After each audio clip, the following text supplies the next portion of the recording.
வணக்கம் நேயர்களே. இன்றைய தலைப்பு என்ன அப்படின்னா, சர்க்கரை வியாதியும் அதனுடைய விளைவுகளும் அதனுடைய தீர்வுகளும் அதனுடைய காரணங்களும். எதுக்காக சர்க்கரை வியாதி பற்றி நம்ம பேச வேண்டியிருக்கு அப்படின்னா, எஸ் டெஃபினட்டாக நம்ம இதை பற்றி நிறைய பேச வேண்டியிருக்குது. இதை பேசாமல் போனதின் காரணம் அல்லது பேசாமல் போனதின் விளைவு, சர்க்கரை வியாதியினுடைய காரணம், அதற்கான தீர்வுகள், தடுப்பு முறைகள், சிகிச்சைகள், ஒருங்கிணைந்த சிகிச்சைகள், இயற்கை மருத்துவ சிகிச்சைகள், ஆங்கில மருத்துவ சிகிச்சைகள், இவை எங்கெல்லாம் எப்படியெல்லாம் நாம் செயல்படுத்த வேண்டும், பயன்படுத்த வேண்டும் என்ற விழிப்புணர்வையும் அறிவையும் மக்களுக்கு கொடுக்காமல் வெறும் மருத்துவமனைகள் மருந்துகளை மட்டுமே எழுதி கொடுத்து கொண்டு இருந்ததின் விளைவாக இன்றைக்கு சர்க்கரை வியாதி 100 பேர் இருக்காங்கன்னா அங்கே 50க்கு மேற்பட்ட நபர்களுக்கு சர்க்கரை வியாதியினால் பாதிக்கப்பட்டிருக்க வாய்ப்புகள் இருக்கிறது. அதில் 30% மேலான நபர்கள் இன்னும் தங்களுக்கு சர்க்கரை வியாதி இருப்பதையே இன்னும் கண்டறியாமல் இருக்கிறார்கள். இன்னும் வருங்காலத்தில் இதனுடைய தாக்கம் எவ்வளவாக இருக்கும் அப்படின்னா, ஒரு குரூப் இருக்காங்கன்னா அந்த குரூப்பில் சர்க்கரை இல்லாத நபர்களை நாம் விரல் விட்டு எண்ணிவிட முடியும்.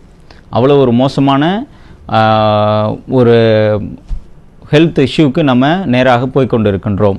இதை மாற்ற வேண்டிய அவசியம் இருக்கின்றது. இப்போ நிறைய ட்ரீட்மெண்ட்டுக்கு வரவங்க எல்லாம் 30 வயசு, 35, 32, ஜஸ்ட்டு ஒரு 5 வருஷம் 30க்கு மேலேயோ அல்லது 40 கீழே இந்த ரேஞ்சில் தான் இன்றைக்கி ட்ரீட்மெண்ட்டுக்கு அதிகமான நபர்கள் வருகிறார்கள்.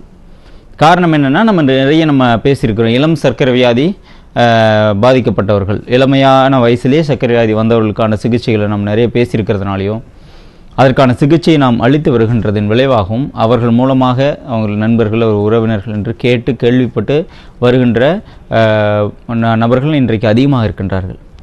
இதையெல்லாம் பார்க்கும் பொழுது நமக்கு ஒரு மிகப்பெரிய பயம் ஏற்படுகின்றது. என்ன பயம் அப்படின்னா, நான் ஏற்கனவே சொன்ன மாதிரி நெக்ஸ்ட் ஜெனரேஷன், அடுத்து தங்களுடைய வாழ்க்கையை ஆரம்பிக்கக்கூடிய சந்ததியினர், அவர்களுடைய வாழ்க்கை முறை எப்படியாக இருக்கப் போகின்றது? ஒரு வீட்டில் ஒரு தந்தைக்கு 45 வயதில் சர்க்கரை வியாதி என்று அவர் சிகிச்சை எடுத்துக்கொண்டு இருப்பார் அப்படின்னு வச்சுனா, இப்போ அவர்களுடைய பிள்ளைகள் இருப்பாங்க, ஸ்கூல் படிச்சுட்டு இருப்பாங்க அல்லது காலேஜ் போயிட்டு இருப்பாங்க. இவர் என்ன வாழ்க்கை முறையை பின்பற்றி இருக்கிறாரோ, இவர் என்ன உணவு முறையை பின்பற்றி இருக்கிறாரோ அதைத்தான் அவர்களும் பின்பற்றி இருப்பார்கள். ஆகவே அவர்களுடைய ஒரு குறிப்பிட்ட வயதிற்கு அவர்கள் வரும்பொழுது அவர்களுடைய உடல்நிலை என்னவாக இருக்கும்? ஸோ இதை பற்றி ஏதாவது கேள்விகள் யாராவது நாம் எழுப்புகிறோமா, அல்லது இதை பற்றி நாம் பயப்படுகிறோமா, அல்லது இதை தடுப்பதற்காக நாம் ஏதேனும் முயற்சி எடுக்கின்றோமா என்பதை நாம் சிந்தித்து பார்க்க வேண்டும். எனக்கு வந்த வியாதி என் பிள்ளைகளுக்கு வராமல் இருப்பதற்கு என்ன செய்ய வேண்டும் அப்படின்றத பார்க்கணும். ஏன் சார் நீங்கள் சர்க்கரை வியாதி மட்டும் பேசலாம்ல, நாளைக்கு வாங்க ட்ரீட்மெண்ட் பண்ணி விட்றேன்னு அதை மட்டும் சொல்லிட்டு போகலாம்ல, ஏன் வராத நபர்களை பற்றிலாம் நீங்கள் பேசுகிறீங்க அப்படின்னு சொல்லி நீங்கள் ஒருவேளை கேட்கலாம். எஸ், கண்டிப்பாக வராத நபர்கள் தான் என்னுடைய நோக்கம். இன்னும் சர்க்கரை வியாதி வராத நபர்கள், அவர்களுக்கு தான் அந்த நிகழ்ச்சி, இன்றைய நிகழ்ச்சி. வந்தவர்கள் நீங்கள் ஏற்கனவே உங்களுடைய விழிப்புணர்வின்மையின் காரணமாக உங்களுக்கு சர்க்கரை வியாதி வந்துச்சு, நீங்கள் சிகிச்சை எடுத்துக்கொண்டு இருக்கிறீர்கள். நீங்கள் ஆங்கில முறை மருத்துவமோ சித்த மருத்துவமோ என்ன ஒருங்கிணைந்த மருத்துவமோ ஏதாவது ஒன்று நீங்கள் ஃபாலோ பண்ணிகிட்டு இருக்கிறீங்க. அதிலிருந்து வேறொரு மருத்துவ முறை நீங்கள் விரும்பினால் நீங்கள் மாற்றிக்கொள்ளலாம். ஆனால் இந்த நோக்கம் என்னவென்றால், லூக்கா சிகிச்சையாலயா இந்த இன்டகிரேட்டட் மெடிக்கல் சிஸ்டமுடைய நோக்கம் என்னவென்றால், சர்க்கரை வியாதியினால் பாதிக்கப்படாத இளைஞர்கள் சர்க்கரை வியாதி பற்றி அறிந்து கொள்ள வேண்டும். கடைசியான நிகழ்ச்சியில் நான் சொல்லியிருந்தேன், இதற்கு சர்க்கரை வியாதி என்ற பெயர் சூட்டி அழைப்பதே என்னை பொறுத்த வரைக்கும் தவறுதான். இந்த 2ஆம் வகை சர்க்கரை வியாதிக்கு டைப் 2 டயபெட்டிஸ் மெல்லிட்டஸ் அப்படின்னு சொல்கிறோம் இல்லைங்களா, இன்றைக்கி பெரும்பாலான நபர்கள் இந்த 2ஆம் வகை சர்க்கரை வியாதினால் பாதிக்கப்பட்டவர்கள் தான். ஸோ இதற்கு சரியான அர்த்தம் என்னவென்றால், இப்போ சர்க்கரை வியாதினா அப்போ நம்ம சர்க்கரை சாப்பிட்டு தான் அந்த சர்க்கரை வியாதி வந்துச்சா அப்படின்னா கண்டிப்பாக இல்லை. நம்ம எவ்வளோ சுகர் எடுத்துக்கிறோம், சாலிடாக எப்பயாவது ஒரு ஸ்வீட் சாப்பிடுவோம் அல்லது ஒரு டீ காஃபியில் சுகர் போட்டு எடுத்துக்கிறோம். எஸ், அஃப்கோர்ஸ் நம்ம போட்டு எடுத்துக்கக்கூடிய வெள்ளை சர்க்கரை அபாயகரமானது அப்படின்னு நமக்கு தெரியும். ஆனாலும் இந்த பிளட் குளுக்கோஸ் லெவலை அதிகரிக்கக்கூடிய விஷயம் எது? பிளட் குளுக்கோஸ் லெவல் அதிகமானால் தானே நம்ம சர்க்கரை வியாதின்னு நம்ம சொல்கிறோம். அப்போ இதை அதிகப்படுத்துகிற ஆள் யார் அப்படின்னா, நாம் உட்கொள்ளக்கூடிய மாவுச்சத்தான உணவுப் பொருட்கள் தான். பயன்படாத மாவுச்சத்த உள்ள உணவுப் பொருட்கள் நான் உட்கொண்டாச்சு, ஆனால் இவை முறையாக பயன்படவில்லை, நான் இதை வெளியேற்றவில்லை, சக்தியாக மாற்றி வெளியேற்றவில்லை, அதற்கு உண்டான உடல் உழைப்பை நான் கொடுக்கவில்லை. ஆகவே உள்ளே போன பொருட்கள் உள்ளேயே ஸ்டோர் ஆகிருக்குது. இது என்னவா ஸ்டோர் ஆகுது அப்படின்னா கிளைக்கோஜன் அப்படிங்கிற ஒரு பொருளாக ஸ்டோர் ஆகுது. இது நாள்பட நம்மளோட செல்களுக்குள்ளே ஸ்டோர் ஆகி நம்மளுடைய செல்கள் கெட்ஸ் ஃபில்டு வித் கிளைக்கோஜன். அது ஏற்கனவே அங்கே உள்ளே இருக்குது. இப்போ மீண்டும் நீங்கள் அரிசியவே கொடுத்துட்டு இருந்தீங்கன்னா என்ன செய்யும்? இந்த அரிசியில் இருக்கக்கூடிய குளுக்கோஸ் மூலக்கூறுகளை இன்சுலின் எடுத்துக்கிட்டு செல்களுக்குள்ளே போச்சு அப்படின்னா செல்கள் என்ன சொல்லிடும், வேண்டாம் ஆல்ரெடி இங்கே இருக்குது, ஃபுல்லாக இருக்குது அப்படின்னு சொல்லி வெளியேற்றிடும். அது உள்ளவே இட் ஒன்ட் அக்செப்ட். அப்போ என்னாகும்? ஃப்ரீ குளுக்கோஸ் ரத்தத்தில் சர்க்குலேட் ஆகிட்டுருக்கும். அது ஒரு லெவலுக்கு மேலே சர்க்குலேட் ஆகும்போது 100 இருக்குது, 20 வயசில் 100 இருக்குது, 22 வயசில் 120 வருது, 130 வருது, 140, 150, 160. ஒவ்வொரு வயசுக்கும் ஒரு குறிப்பிட்ட அளவு இரத்த சர்க்கரையின் அளவு, இந்த இரத்தத்தில் சென்று கொண்டு இருக்கக்கூடிய சர்க்கரையின் அளவு அதிகரித்து கொண்டே இருக்குது. ஒரு குறிப்பிட்ட ஸ்டேஜில் என்ன வருது? ஒரு கிருகிருப்போ மயக்கமோ அல்லது காலில் புண்ணான ஆறல அல்லது அதிகமான சிறுநீர் போக்கு, அதிகமான பசி, அதிகமான தண்ணீர் தாகம், இதெல்லாம் பார்த்த உடனே போய் டாக்டர்கிட்ட செக் பண்ணால் உடனே சர்க்கரை வியாதி இருக்குது. அவ்வளோதான். 30 வயசில் சர்க்கரை வியாதி ஒருத்தருக்கு வந்துச்சுன்னா கூட ஆரம்பிச்சிட்டாங்க. என்னது? மெட்ஃபார்மினோ, என்ன டேப்லெட்டு அவைலபிளோ மார்க்கெட்டில் அவைலபிளோ அதை இது மட்டும்தான் உனக்கு ட்ரீட்மெண்ட் அப்படின்ற ஒரு நடைமுறை இன்றைக்கி இருக்குது. அது அபாயகரமான நடைமுறை. இப்போ 30 வயசில் நீங்கள் அந்த மாத்திரை சாப்பிட ஆரம்பிச்சிங்க அப்படின்னா காலையில் ஒரு வேளை போட சொல்கிறாங்க அப்படின்னா அப்புறம் நைட்டு ஒரு வேளை போடணும். கொஞ்ச நாள் கழிச்சு அப்புறம் 2 வேளை ஆகும். அப்புறம் அதுவே கம்பைண்டாக வரும். ஒரே டேப்லெட்டில் இன்னொரு டேப்லெட்டு கலந்து வருது. இன்றைக்கி 3 டேப்லெட்லாம் 3 மருந்து ஒரே டேப்லெட்டில் கலந்து வரக்கூடிய காம்பினேஷன்ஸ் இன்றைக்கி பயன்படுத்துகிறாங்க. ஸோ இவையெல்லாம் போயிட்டே இருந்ததுன்னா நீங்கள் ஒரு 50 வயசு 40-50 வயசு நீங்கள் ரீச் பண்ணும்பொழுது மருந்துகளின் எண்ணிக்கை நீங்கள் சிந்திச்சு பார்க்கணும். என்ன அளவுக்கு நம்மளுடைய மருந்துகளின் எண்ணிக்கை அன்றைக்கி இருக்கும். ஸோ இத்தனை வருஷமாக நம்ம இந்த மருந்து சாப்பிட்டுட்டு இருந்ததின் விலை உடம்புல என்ன இருக்கும் அப்படின்றதெல்லாம் பார்க்கணும்.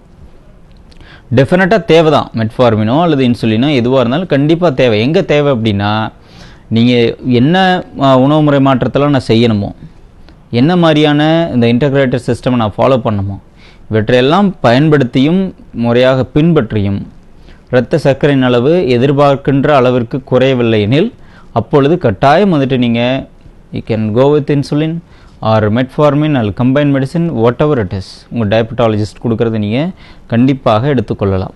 ஆனால் அதற்கு மாறாக சிறு வயதில் 30 வயசு 35 வயசு 40 வயசில் ஒரு 200 தான் சர்க்கரை இருக்குது, 250 தான் இருக்குது, 2 வேளை மாத்திரை சாப்பிட்றேன், 3 வேளை மாத்திரை சாப்பிட்றேன் அப்படின்னு சொல்கிறதெல்லாம் ஏற்றுக்கொள்ள தகுந்தது அல்ல. ஏனென்றால் இந்த மருந்துகளை எடுத்துக்கொள்ளாமலே உங்கள் சர்க்கரையின் அளவை குறைத்து கொள்ள முடியும். ஆக இப்போ நம்ம இரத்த சர்க்கரையின் அளவு கூட்டினது யார் அப்படின்னா அரிசி தான், சர்க்கரை கிடையாது. சர்க்கரையின் பங்கு இருக்கும், ஆனால் அரிசி தான் மிக பிரதானமான பங்கு வகிக்கிறது.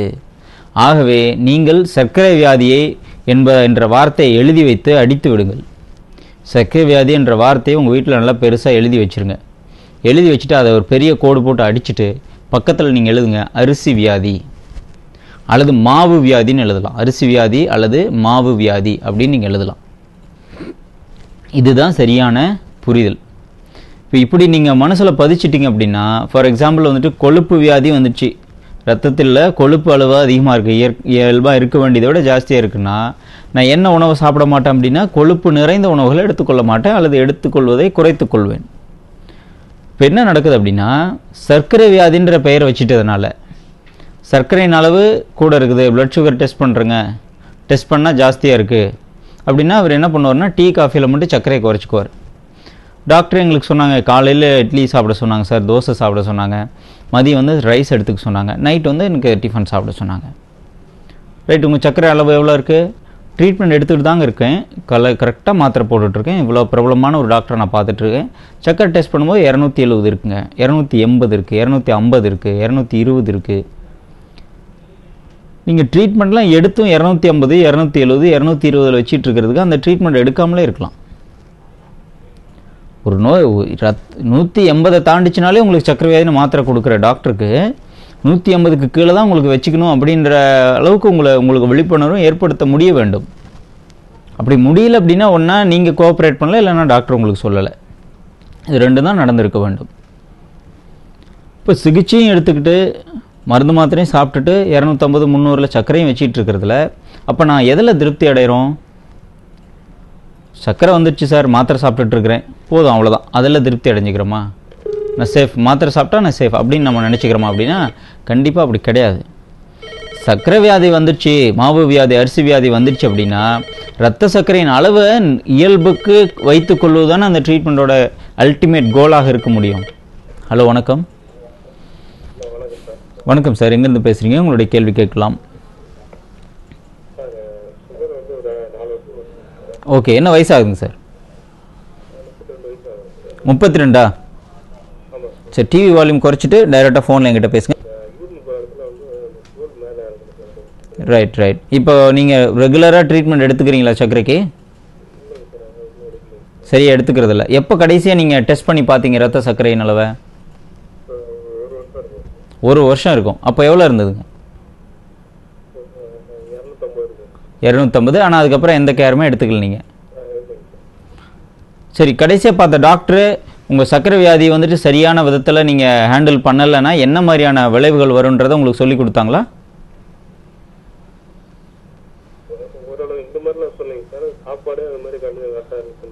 ஐயா, தயவு செஞ்சு சொல்கிறேன், சர்க்கரை வியாதினால் ஏற்படக்கூடிய உயிரிழப்புகள் இன்றைக்கி அதிகமாகிட்டு இருக்குது. சர்க்கரை வியாதினால் ஏற்படக்கூடிய சிறுநீரக பாதிப்புகள் இன்றைக்கி ஆகிட்டு இருக்குது. சர்க்கரை வியாதினால் ஏற்படக்கூடிய நரம்பு பிரச்சனைகள் அதிகமாக இருக்குது. இவ்வளோ சின்ன வயசில் நீ இப்படி கேர்லெஸ்ஸாக இருக்க வேண்டிய அவசியம் கிடையாது. நீங்கள் ஒரு மாதத்துக்கு 10-20,000 செலவு பண்ணுன்ற அவசியமே கிடையாது. ரொம்ப சிம்பிளாக சர்க்கரை வியாதி பற்றி முதல்ல முழுமையாக தெரிஞ்சுக்கிட்டீங்களாலே உங்களால் வீட்டில் உட்கார முடியாது. மாதத்துக்கு ஒரு டைம் ஓடி போய் சர்க்கரை டெஸ்ட் பண்ணிடுவீங்க. சர்க்கரை வியாதி நீங்கள் அவ்வளோ குறைச்சி மதிப்பிடாதீங்க தயவு செஞ்சு. அதே சமயம் சர்க்கரை வியாதி பார்த்து அப்படியே பயந்து போக வேண்டிய அவசியமும் கிடையாது. சர்க்கரையை நார்மலை விட அதிகமாகவே உங்கள் ரத்தத்தில் போயிட்டே இருந்ததுன்னா உடல் உள்ளுறுப்புகள் பாதிக்கப்படும். சர்க்கரை வெளியே அதிகமாக இருந்ததுன்னா உடனே வெளியில் தெரியாது, அல்லது என் உடம்பு என்னை கூப்பிட்டு சொல்லாது உனக்கு சர்க்கரை இவ்வளோ இருக்குது அப்படின்லாம் சொல்லாது. ஆனால் உள்ளே இருக்கக்கூடிய உறுப்புகள் கொஞ்சம் கொஞ்சமாக உள்ளே இருக்கக்கூடிய நரம்புகள், சிறுநீரகத்துக்கு போகக்கூடிய நரம்புகள், சிறுநீரகத்துக்கு உள்ளே இருக்கக்கூடிய வடிகட்டி இவையெல்லாம் பாதிப்படையும். இவற்றை தான் இன்னைக்கு டயாலிசிஸ் யூனிட் எவ்வளோ சேலமில் இருக்குன்னு உங்களுக்கு தெரியுங்களா? இந்த செயற்கை சிறுநீரக சுத்திகரிப்பு, சிறுநீரகம் வேலை செய்யலைன்னு சொல்லிட்டு பழுதடைஞ்சின்னு சொல்லிட்டு செயற்கை முறையில் ரத்த சுத்திகரிப்பு சிகிச்சை மையங்கள் இன்றைக்கி எவ்வளோ இருக்குன்னு தெரியுங்களா? அங்கே போய் பார்த்தீங்கன்னா அதில் 90% வந்துட்டு சர்க்கரை வியாதிக்காரங்க தான் இருப்பாங்க. புரியுதுங்களா? உங்களை பயமுறுத்துறதுக்காக சொல்லலை. இந்த நிகழ்ச்சி லட்சக்கணக்கான நபர்கள் பார்க்குறாங்க.